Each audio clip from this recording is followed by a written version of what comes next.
Fala galerinha, segue mais uma videoaula para vocês, trazendo alguns dados e informações importantes sobre os povos nativos do Brasil. O primeiro dado que eu trago para vocês é que antes do processo efetivo de colonização portuguesa no território, existia cerca de 5 milhões de comunidades indígenas. As comunidades indígenas, elas são divididas conforme a matriz linguística. A gente tem três matrizes principais, digamos assim. Tupi predomina nas regiões litorâneas e foram as comunidades que tiveram os primeiros contatos, digamos assim, o primeiro choque com a chegada dos portugueses no litoral da Bahia, lembre-se disso.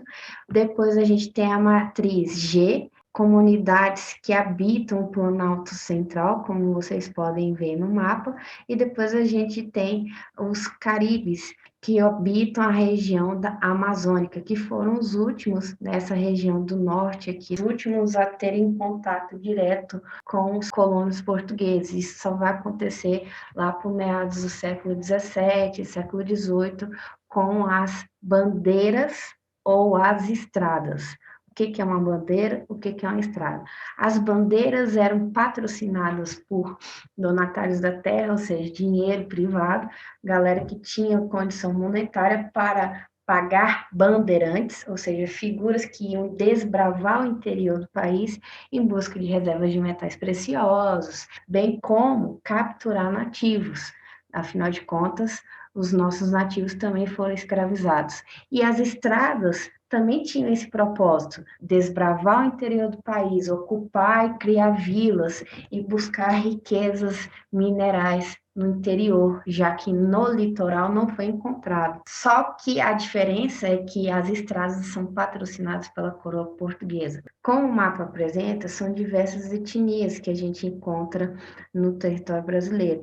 Vale ressaltar que as comunidades aqui, diferente do que acontece com as comunidades dos maias, astecas e incas, que fixaram-se na terra de forma sedentária, as comunidades nativas do território brasileiro eram povos seminômades. O que isso significa? Dependendo da condição climática, do período do ano, eles se fixavam em uma região. Quando não era mais satisfatório ocupar a região, eles se deslocavam para outras regiões. Esse trânsito, digamos assim, de comunidades vai gerar conflitos internos entre as comunidades indígenas. A guerra fazia parte do cotidiano deles. Não existia entre eles um senso de coletividade, de consciência, somos todos nativos da terra, temos que nos unir contra o inimigo que avança pelo litoral. Não existia esse tipo de mentalidade. Havia uma rivalidade real entre as comunidades. Essas guerras eram importantes porque, dependendo do desenrolar, ocorriam tratados de paz através de casamento, através de unificações de comunidades, bem como os processos de antropofagia. Mas depois eu falo disso, beleza? Outra coisa importante, assim como a maioria dos povos da antiguidade, os nossos povos nativos eram politeístas. Seus deuses representam forças da natureza e existe também um respeito, um culto aos antepassados, né? Existe uma tradição muito forte da oralidade. Os povos nativos no Brasil, assim como a maioria do continente americano, eles não vão desenvolver a escrita tal como é entendida, mas eles vão desenvolver uma lógica de narrativa oral. E a tradição dos povos era passada de geração em geração, ou seja, os mais velhos são vistos como pessoas sábias, detetores de um saber secular, assim como hoje há um respeito muito forte com as figuras mais idosas das comunidades, que são as detetoras dos saberes dos antigos, e o respeito aos antepassados, o respeito aos velhos, os conhecedores dos saberes desse mundo e do outro, é um reflexo dessa cultura. Infelizmente, não sei se você sabe, devido à pandemia do Covid, muitos dos idosos indígenas eles estão acabando falecendo e consigo eles levam a tradição secular. Muitos deles ainda mantêm essa lógica de passar a tradição pela oralidade. Alguns deles estão recorrendo aos meios de comunicação do homem branco, digamos assim, para fazer registros, para eles, né, fazerem as suas histórias por si mesmo, usando a câmera fotográfica, a câmera de filmagem, o próprio computador para narrar suas narrativas para si, para o seu povo e para o mundo inteiro. Mas, infelizmente, a mortalidade por conta da Covid é real entre os mais idosos. Aí vem a figura importantíssima do pajé, porque ele é uma figura líder político-religiosa, é ele que vai fazer os rituais, é ele que tem acesso ao conhecimento secular das plantas medicinais que são importantes para a comunidade, bem como os rituais de passagem importantíssimos nessa lógica cultural dos povos nativos do Brasil. Né? Vale ressaltar, com a chegada dos jesuítas, principalmente, mas depois outras ordenações vieram para cá e fizeram a mesma coisa, com o processo de catequização e aculturação da imposição da fé católica sobre a fé, né, dos povos nativos. Eles vão fazer o que o cristianismo fez em toda a sua história. Eles vão se apropriar de representações do imaginário cultural religioso desses povos e montar a imagem dos deuses conforme a realidade cristã. Então, Tupã ele vai ser assimilado à figura de Deus e Ayangá ele vai ser pejorativamente associado à figura do diabo, porque assim os jesuítas conseguiam fazer com que os povos nativos assimilassem a lógica da religião cristã. Isso vai acontecer com todos os povos que tiveram o choque de contato, digamos assim, com os povos europeus nesse processo de colonização e exploração. Por exemplo, na matriz urubá, sobrou para Exu ser a figura representativa da versão do demônio cristão, representando uma característica do cristianismo de se apropriar das realidades culturais religiosas, até mesmo datas comemorativas de outras culturas e incorporando na sua lógica monoteísta. Beleza? Antes de começar de fato o processo de ocupação oficial dos portugueses no território do Brasil e, consequentemente, o processo de construção de vilas e, posteriormente, a formação das capitanias hereditárias, a princípio, os portugueses mantiveram o território do Brasil como uma relação de escâmbio e a criação de feitorias. Isso é importante porque quem é que conhece o território? É o povo nativo da região. Quem é que conhece as riquezas? É o povo nativo. Então, o que o português sabiamente vai fazer? Ele vai amistosamente se apresentar materiais de escambo, em troca, os nativos pegavam as riquezas encontradas na terra. A primeira riqueza encontrada é o pau-brasil. A extração do pau-brasil foi tão brutal por parte do Império Português que quase levou à extinção dessa árvore no século XIX. Então, o foco nesse princípio, né, de 1500 a 1530 aproximadamente, o foco era o litoral, ainda não havia uma logística por parte de Portugal penetrar o interior do Brasil, e vão manter o litoral por meio de feitorias. A ideia da feitoria é ser igual a um posto de gasolina. O que você faz num posto de gasolina? Você mora? Você habita? Você ocupa? Não, você transita. Então, a ideia é que o território brasileiro era uma passagem rumo à região que era o coração colonial, digamos assim, do Império Português naquela época, que seria o quê? As Índias, beleza? Um dado importante para a gente entender a lógica de relação dos nativos com a terra. É totalmente diferente da relação que o europeu tem com a terra. O europeu vê a terra como uma propriedade privada, como uma posse a ser adquirida ou a ser protegida, caso você já tenha. No caso dos povos nativos, eles não se sentiam donos da terra, eles sentiam-se parte da terra. É diferente, totalmente diferente. Isso é representado na forma como eles viviam, em comunhão com o meio ambiente. Eles faziam suas habitações, mas de uma forma muito sustentável, sem agredir a natureza. O homem branco europeu não vai fazer isso. Ele destruiu a natureza no seu continente. As comunidades indígenas, elas podem ser entendidas como sociedade do tempo livre. Pelo ponto de vista do europeu, eles achavam que os indígenas não trabalhavam, não cuidavam da terra, tal como eles faziam. Então, observa que o olhar que o europeu está usando é o olhar etnocentrado, olhar pela perspectiva dele. Ele não consegue entender por que o nativo não ocupa a terra, constrói no terreno o seu habitat efetivo. Não, ele se desloca conforme as necessidades sociais do seu povo. Essa ideia de ser em sociedade do tempo livre vai repercutir no imaginário do homem europeu e vai contribuir para a ideia de que o indígena é preguiçoso, que ele não gosta de trabalhar, e negligencia o fato de que os povos nativos eles têm uma outra formação de pensamento e de relação com a terra, e que hoje fica claríssimo que é sim sustentável, é a forma mais sustentável de se viver em comunhão com o meio ambiente, pelo processo da globalização do modo de viver desse homem branco europeu. No mundo afora, a gente está vivendo as consequências desse processo de exploração do meio ambiente. Não houve uma interação cultural onde um assimila características culturais sociais do outro.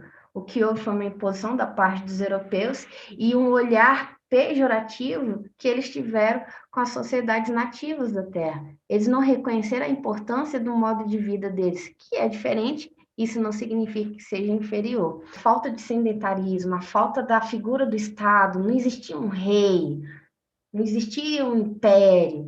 As divisões sociais eram conforme as habilidades dos indivíduos, né? Existia uma divisão sexual, mas não muito rígida. Afinal de contas, mulheres também poderiam caçar, pescar, homens também poderiam fazer arco e flecha para depois trabalhar, ajudar na construção das ocas. Então, existia um equilíbrio entre eles, porque todo mundo fazia um pouco, a comunidade como um todo se beneficia.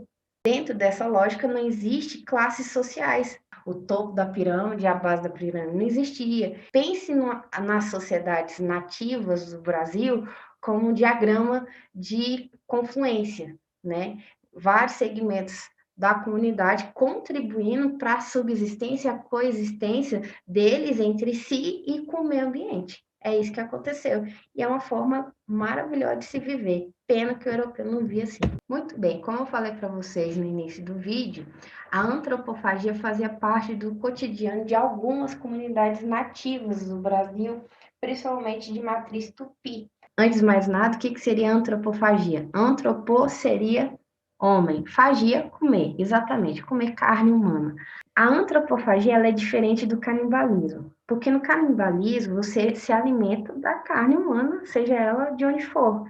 Na antropofagia, no que se refere a esses povos nativos, eles se alimentavam dos guerreiros conquistados. Lembre-se que a guerra fazia parte do cotidiano deles, e a comunidade que foi subjugada, o guerreiro que mais se destacou no campo de batalha, digamos assim, ele vai ser incorporado, a princípio, ele vai ser incorporado à comunidade, vai ser bem tratado, bem alimentado, vai ter até prazeres do corpo, digamos assim. Depois vai passar pelo ritual do sacrifício, literalmente ritualizando a morte dele. Então, a antropofagia é um processo ritualístico de se alimentar da carne humana. E não é qualquer carne humana, é uma carne humana na qual o povo que está consumindo tem total respeito pela pessoa que está sendo sacrificada, porque é o guerreiro forte e eles estariam, digamos assim, consumindo a energia, consumindo as habilidades desse guerreiro. Havia também relatos de antropofagia por razões de atos de vingança, que vai ser consumido pela comunidade que o dominou. Beleza? Alguns dados atuais, eles são importantes para a gente entender o processo de extermínio da população nativa. No início do vídeo eu falei que existiam cerca de 5 milhões de população indígena no país antes do processo efetivo de colonização portuguesa.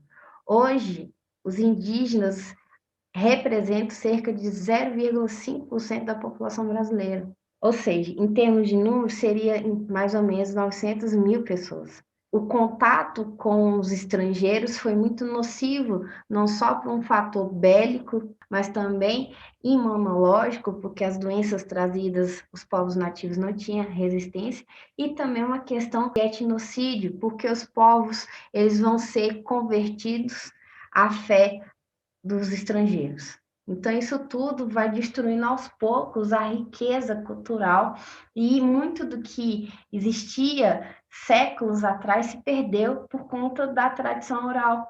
Infelizmente, não tem como se resgatá-lo, porque fontes escritas a gente só tem por parte do estrangeiro, ou seja, aquele que invadiu a terra oficialmente a partir de 1500. Beleza? Boa parte dos indígenas, eles vivem em zona rural, mas isso não significa que não existam comunidades indígenas próximas de metrópole, é o caso de Brasília. Lá no final da 3 Norte, a gente tem o Santuário Pajé. Isso vai acontecer na capital do Brasil, bem como em outras metrópoles no país afora. Contudo, o foco das reservas indígenas estão localizadas nas zonas rurais. A região norte, como vocês podem ver tanto no mapa anterior como nesse, é a região que mais se predomina terras indígenas. A demarcação de terras indígenas, ela é um direito constitucionalmente conquistado em 1988. Contudo, isso não significa que as terras demarcadas elas não sofram a penetração ilegal por parte de grileiros, por parte de garimpos ilegais, por parte até mesmo de agronegócio. Então, é uma luta que, por mais que seja um direito previsto na Constituição, mas é uma luta constante, diária dos povos nativos, principalmente nas regiões onde o agronegócio é muito forte ou onde há o interesse da parte tanto de empresas nacionais quanto de estrangeiras de explorar a região. Outro dado interessante para a gente entender o processo de genocídio dos povos nativos é que antes do processo de colonização existiam cerca de 1.500 línguas indígenas. Hoje, aproximadamente, existem 275. Gente, é uma diminuição drástica na riqueza cultural, linguística dos povos nativos. Vale ressaltar que, devido a uma série de políticas públicas voltadas para os indígenas, é possível que eles tenham uma educação específica dentro da sua comunidade, usando a sua língua materna, bem como usando português, e isso vai permitir com que eles ingressem em centros universitários, universidades federais, desenvolvam conhecimentos importantes e voltem para a sua comunidade, ou se não, ocupem territórios estratégicos com o intuito de manter acesa a luta pelos direitos dos povos nativos, bem como se apropriando de meios de comunicação para desenvolver uma série de produções. Tem muitos filmes, tem muitos curtas, tem muitas imagens, tem muitos relatos sendo produzidos por comunidades indígenas que são importantes para a gente entender o ponto de vista deles. Ter esse momento de empatia, né? Olhar o mundo sob o olhar dos povos nativos que, em pleno século XXI, continuam sua luta pelo direito de viver. Um dado muito relevante para vocês perceberem que o genocídio ele não se concentra apenas no processo de colonização. E aí eu trouxe aqui para vocês um dado relacionado a um fato que aconteceu durante a ditadura militar. Tem como base um documento chamado Relatório Figueiredo. Nesse documento, vocês vão ter relatos de torturas de todos os níveis que você pensar, em regiões nas quais havia um grande interesse do latifundiário obter as terras indígenas. E como a gente vivia um governo autoritário, os avanços sobre as comunidades não foi sequer combatida pelo governo. As razões que levaram o governo brasileiro, bem como figuras ricas da terra, fazer esse tipo de ato, está associada ao poderio econômico que essa região possibilitaria para eles, bem como o desenvolvimento de uma dita rodovia chamada Transamazônica. Além do genocídio, a ocupação das terras indígenas por razões econômicas, como Belo Monte é literalmente um retrato disso. Quem quiser, assista ao documentário, está disponível no YouTube. Deixa claro que a razão econômica falou mais alto, assim como aqui em Santuário Pajé, o Noroeste ocupa uma região que antes era parte do Santuário do Pajé. Mas o setor imobiliário de Brasília é muito forte e se envolve muito dinheiro. Então, eles conseguiram ocupar a terra. Um outro filme que eu gostaria de mencionar, que relata um outro tipo de violência, é o Ex-Pajé. Se o genocídio agride o corpo, o etnocídio agride a alma dos indivíduos, agride a cultura dos indivíduos. Então, o ex-pajé ele vai mostrar as consequências do processo ainda em pleno século XXI de evangelização dos povos nativos. Por isso que eu sugiro que vejam o filme, para vocês entenderem as consequências desse processo de evangelização na mente dos indivíduos que o sofrem. Então é isso, pessoal. Eu espero que tenham gostado.